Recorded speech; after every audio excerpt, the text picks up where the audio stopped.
Bang. Halo, halo. Ya, jadi di sini kami mau wawancara lah seputar bisnis Abang. Ya. Oke, jadi sebelumnya saya ini berbicara dengan Bang siapa ya? Kalau saya sendiri panggil aja Rian. Oh Rian. Oh ya, sebelum itu saya perkenalan diri dulu juga Ya, ya Bang ya. Jadi saya Najwa Talishainaya dari Fakultas Teknik Prodi Sistem Informasi, dan teman saya Saya juga nama saya Taufik Hidayat dari Fakultas Teknik Sistem Informasi. Oh ya. Apa kabar nih Bang? Alhamdulillah luar biasa sih. Alhamdulillah. Oke, jadi sebelum masuk ke pertanyaan utama, saya mau basa-basi dulu Bang, nanya tentang bisnis yang Abang jalani sekarang ini. Ya.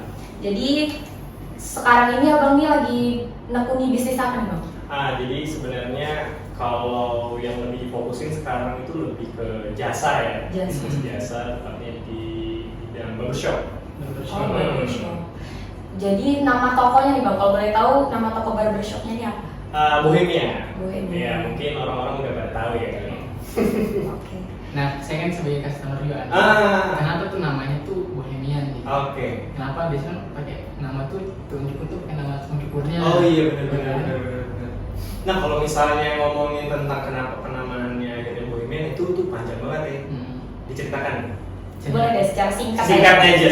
Ya. Nah jadi tahun 2019 kalau nggak 2019 ke 2020 itu waktu kayak terngiang-ngiang sama statementnya Panji Pragiwaksono, ya kan, yang dimana dia bilang saat itu ketika kalian bikin sesuatu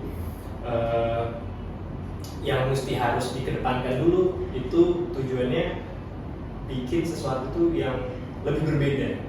Karena dia bilang berbeda itu lebih baik daripada bikin hanya untuk lebih baik doang. Jadi poin berbeda itu satu langkah di depan ketika ketimbang cuman ngejar bagusnya doang. Ya. Nah sampai situ. Akhirnya dari situ kan terngiang-ngiang mulu tuh kalimat itu apa yang ini beda, apa yang ini beda. Sampai pada akhirnya keluarlah film Bohemian Rhapsody. Iya. Dokumenter tentang Queen ya kan.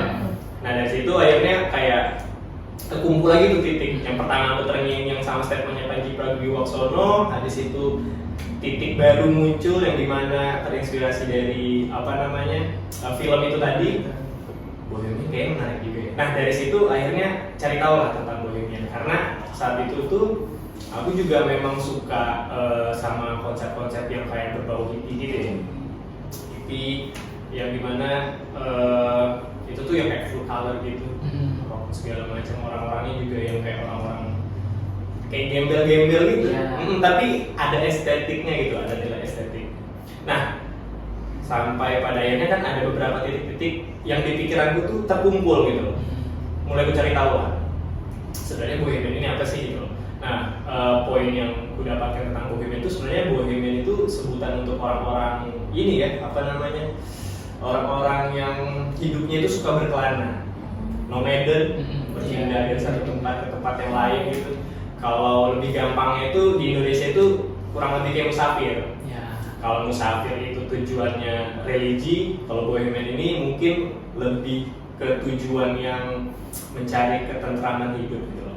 Nah, walaupun orang-orang Bohemian ini kelihatannya kayak orang-orang gembel, tapi background mereka itu nggak bisa dianggap remeh gitu. Jadi orang-orang Bohemian ini rata-rata tuh kalau nggak penulis, wartawan, seniman, tapi memilih untuk hidup yang seadanya. Iya gitu loh. Nah dari poin itu akhirnya aku ambil tuh kayak Bohemian menampilkan hal yang seadanya. Dari situ ya udah kita ambil Bohemian karena konsep yang akan kita bawa nanti kurang lebih apa yang kurang lebih akan sama dengan maknanya dari Bohemian kita sendiri lah. Bagus ya Bang maknanya nih. Iya. Oke, jadi buat teman-teman nih yang mau cukur rambut, biasanya alamat tokonya di mana nih Bang? Alamat tokonya itu di Jalan Camar. Oh di Jalan Camar. Oke deh. Selanjutnya nih Bang, layanan bisnis barbershop sendiri nih offline kah atau online? Pasti kita tuh berangkatnya dari offline dulu ya, dari offline dulu. Lambat laun pada akhirnya kan kita pasti nemuin ini nih problem di bisnis yang kita jalani. Nah saat itu tuh pada akhirnya sekarang kita udah mulai fokusnya ke base online karena yang kita ambil problemnya itu banyak customer itu pada akhirnya malas ngantri. Malas ngantri. Bener, malas ngantri. Apalagi waktu itu kita dapat kasusnya itu di bulan Ramadan. Rame-ramenya ya kalau lebaran. Iya bener. Nah maka dari itu untuk pertama kalinya saat bulan Ramadan kita mulai tuh coba untuk sistem booking. Yang dimana itu menghubungkan admin lewat WA langsung ke customer gitu. Berarti offline ini untuk cara pengerjaannya, online itu buat sistem bookingnya gitu buat ya sistem Bang booking, ya? Oke Bang, selanjutnya nih, pasti kan setiap bisnis itu ada ngepromosiin kan supaya tahu pelanggannya. Biasanya nih, Abang promosiinnya tuh lewat media apa? Oke. Tapi sebelum kita ngomongin online deh, yang paling pertama itu ngena memang untuk di awal ya, ngebangun fondasinya itu tetap di offline. Yaitu adalah promosi dari mulut ke mulut. Dari mulut ke mulut. Tapi beberapa sebelum pada akhirnya Bohemian ini pindah ke Camar, kami kan sempat ya ngambil, terus sempat di Merak, yang dimana lokasi kami itu pasti dalam gang gitu. Sebenarnya untuk strategi bisnis nggak bakal kena banget ya, harusnya kan pinggir jalan ya biasanya ya. Nah maka dari itu selain kita ngandalin dari mulut orang, dari mulut ke mulut, akan mentok juga kan? Iya, pada akhirnya baru tuh kita merambat ke online. Dimana kita pasti menggunainnya itu lewat Instagram ya. Instagram ya pertama kali berarti. Instagram. Dimana kita pasti membuat sesuatu dulu. Apa nih yang mau kita promosiin gitu loh. Entah kita mau nampilin promo ataupun segala macam. Ketika kita udah dapat materinya, baru tuh kadang kita nggak cuman dipublish lewat Instagram pribadi, tapi dipublish dengan Instagram publik gitu yang dimana mesti kita bayar. Oke deh. Selanjutnya nih Bang, awal mula berarti cari pelanggannya itu dari mulut ke mulut gitu ya Bang, dari satu orang, dari mulut ke mulut. Oke nih Bang, selanjutnya nih saya mau nanya tentang latar belakang Bohemian sendiri. Jadi Bohemian ini bangunnya nih di tahun berapa sih? 2020 akhir. 2020 akhir ya. Terus yang punya ide nih, kenapa memilih untuk bangun barbershop? Padahal kan banyak tuh orang-orang yang bisnis lebih ke makanan dan lain-lain lah. Kenapa tuh milihnya barbershop? Nah kalau itu tuh mungkin bisa kita tarik lagi. Jadi dari aku lulus SMA, kan pengen kuliah juga tuh sama seperti kalian sebenarnya. Cuman nggak keterima jadi Unmul, SBM-nya nggak keterima sampai pada akhirnya mau kuliah di swasta, cuman kayaknya duit nggak cukup deh ya. Pada akhirnya mau kerja juga, bingung juga kerja apa gitu. Nah saat itu 2016 barbershop itu baru booming di Samarinda. Pada akhirnya kayak, wah ternyata stigma tukang cukur sekarang yang dibawa sama barbershop udah beda banget. Kalau dulu siapa yang pengen jadi tukang cukur kan gitu loh. Rendah banget loh. Pandang sebelah mata ya Bang ya. Iya bener, karena sekarang itu barbershop udah ada nih di Samarinda nih, akhirnya kan yang motong anak muda, stylish atau segala macam. Dari situlah akhirnya kayak pengen jadi tukang cukur. Dari 2016 aku belajar sampai 2019 sebelum Covid tuh ya, 2019. Nah dari 2016 ke 2019 itu sebenarnya nggak ada kepengen buka barbershop ya. Cuma pengen ya udah jalaninnya sebagai kegiatan nyukur-nyukurnya gitu loh. Cuman 2020 yang dimana padahal aku pengennya fokus ke lain, nggak nyukur lagi, Covid. Nah pas Covid itu kan sumber pendapatan nggak deh. Benar. Iya, yang dimana aku waktu itu memutuskan untuk hidupnya mandiri lagi, sudah udah ngekos apapun segala macam. Jadi mau nggak mau setelah aku pikir-pikirin skill apa ya yang bisa ngasilin duit, ya tetap cukup itu tadi. Akhirnya aku melakukan yang namanya home service selama setahun itu. Kukira juga sempat underestimate juga kan, kayak ya kayaknya maksudnya ini kan Covid, tapi masa mau sih orang pasti orang pilih-pilih kan Bang, masih ya, kayak takut lah tentang Covid itu. Tapi ternyata memang waktu itu sebenarnya banyak masyarakat dari kita tuh juga nggak terlalu takut itu juga. Ya udah mereka tuh dalam rumah cuma ngikutin peraturan aja. Berarti barbershop ini kena dampak juga ya Bang ya, COVID-19.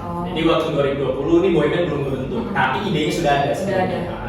Jadi 2020 kita habisin untuk home service sampai pada akhirnya dari penghujung akhir 2020 akhirnya aku mikir kayaknya nggak semua customer atau teman-temanku itu suka untuk dipotong di rumah mereka gitu karena mereka merasa ribet atau segala macam. Nah di situ kayaknya aku harus punya tempat ya. Dibangun lah Bohemia. Berarti cara nih bang, kan abang tadi kena dampak COVID-19 kan? Cara supaya abang tuh stabil bisnisnya di era COVID-19 tuh gimana tuh bang pas era COVID-19? Sudah ada Bohemia itu yang tempatnya buat untuk mereka datang. Iya. Apakah tetap kita melakukan home service atau apa ya? Jadi kalau misalnya pas di COVID-nya itu kan, udah tahu ya COVID sampai berapa ya 2022? Iya. 2022 ya. Iya betul. Iya, jadi dari awal COVID masuk ke Indonesia pun 2020 ya, itu tuh kita udah yang kayak mesti harus bahasanya tuh nge-switch, nggak manja lagi. Iya, betul. Kalau biasanya kita tuh nunggu customer, nah ini kita mesti jemput. Nah di satu sisi juga yang mesti harus kita pikirin, kita juga nggak bisa idealis masalah harga ya, yang pertama ya. Selain kita menjemput, di satu sisi juga kita mesti harus mensubsidi itu harganya. Jadi nggak yang bener-bener kalau di normal kita harganya sekian, di COVID atau di pandemi harganya sekian juga nggak bisa, kita mesti harus turunin gitu. Kita menyesuaikan dari keadaan juga kan pada akhirnya. Nah dari itu setelah 2020 berakhir, akhirnya masuk ke 2021. Nah 2021 pun itu yang awalnya 2020 masih sendirian, 2021 tuh mulai gabung si Rijal, beberapa teman-teman. Nah dari situ yang ku tekankan ke mereka pada akhirnya barbershop di Samarinda itu kan banyak kan. Boleh Bohemian bisa dikatakan konsep yang dia bawa itu bisa menjadi salah satu pembeda dari barbershop lain gitu loh. Cuma nggak bisa nih kita cuma hanya mengandalkan dari konsep ini doang. Apa nih yang harus kita kuatkan fondasinya? Otomatis yang kita kuatkan itu di pelayanan. Jadi dari konsep atau nuansa yang kami bawa itu hanya umpan untuk mendatangkan orang dengan rasa penasaran. Pelanggan. Bener. Nah, ketika orang itu udah datang, kita nggak bisa nge-service secara baik, ya udah akan hilang lagi ya, percuma aja kan. Nah maka dari itu kita udah mengundang, terus kita jamu nih sebaik-baiknya. Nah dari situ akhirnya berhasil tuh sedikit demi sedikit yang dimana orang merasa puas, terus dia manggil temannya lagi, temannya udah pernah sampai begitu. Memang sih yang saya alami juga sebagai customer juga kan memang ya sudah dari 2021 kalau nggak salah masih yang di Merak kan. Itu saya juga nyoba aja. Tapi saya lihat ini memang tempatnya unik, beda, tukang cukurnya juga kayaknya detail banget nih. Kalau untuk masalah style apapun yang memang kita minta, jadi memang ada rasa percaya dari situ. Testimoni ya. Oke, selanjutnya nih bang pertanyaan terakhir. Jadi ini untuk alat cukur sendiri kan banyak tuh bahan-bahan bakunya. Nah untuk itu sendiri tuh abang tuh ada supplier tersendiri kah atau toko-toko gitu kayak milih toko sembarang aja? Jadi kalau misalnya untuk kan ada peralatan ada kelengkapan. Jadi kalau untuk peralatan itu kadang kita itu cukup nggak berani nih, kayak ada rasa nggak percaya kalau misalnya kita belinya langsung di toko-toko. Iya, jadi mau nggak mau kita langsung ke distribusinya gitu, distribusi supplier kali ya, supplier yang memang ofisialnya gitu loh. Nah itu untuk di peralatan. Tapi kalau untuk di perlengkapan si barbershopnya itu sendiri, ya udah kita di toko-toko aja. Di toko-toko aja. Kalau memang untuk kayak peralatan-peralatannya kan tadi memang dari barber ini kan peralatan itu cukup mahal kan, dari guntingnya, dari mesin cukurnya, dan segala macamnya. Itu gimana sih abang tuh cara melengkapinya? Kan dari awal itu kan sendiri kan, dengan ekonomi yang seadanya, itu gimana sih caranya? Tetap ya pada akhirnya begini. Ini mungkin kita bisa agak bisa ngomongin ke lain hal, tapi ini akan nyambung. Waktu itu juga kukira ngebangun barbershop atau ngebangun sebuah bisnis itu gampang. Ya udah ketika customer itu sudah ada, udah jalan, udah selesai. Padahal enggak juga gitu. 3 tahun kami berdiri, bener-bener ngeh soal pentingnya laporan keuangan. Itu baru beberapa bulan terakhir gitu, yang benar-benar harus kita benerin gitu. Dalam artian, mungkin bahasanya seperti ini ya. Kalau misalnya si Bohemian itu sendiri hanya fokus ngandalin tentang pelayanan apapun segala macam tanpa administrasi mesti harus jalan ya. Ketika ada satu celah atau satu titik lubang, iya, itu dijamin terus, wah ini bisa bangkrut gitu, walaupun tetap ada customernya gitu, iya. Nah dari situ pada akhirnya kayak, wah antara marketing dengan ilmu keuangan ini mesti harus klop ya. Iya, mesti harus klop. Selama ini kita mendominankan di marketing doang nih, tanpa memikirkan tentang keuangannya. Nah untuk bagaimana alat-alatnya tuh nggak jauh-jauh tentang bagaimana cara kita mengelola keuangannya ya.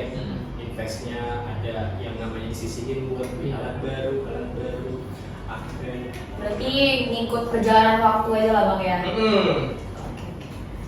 Ada lagi topik yang ingin ditanya tentang seputaran bisnis?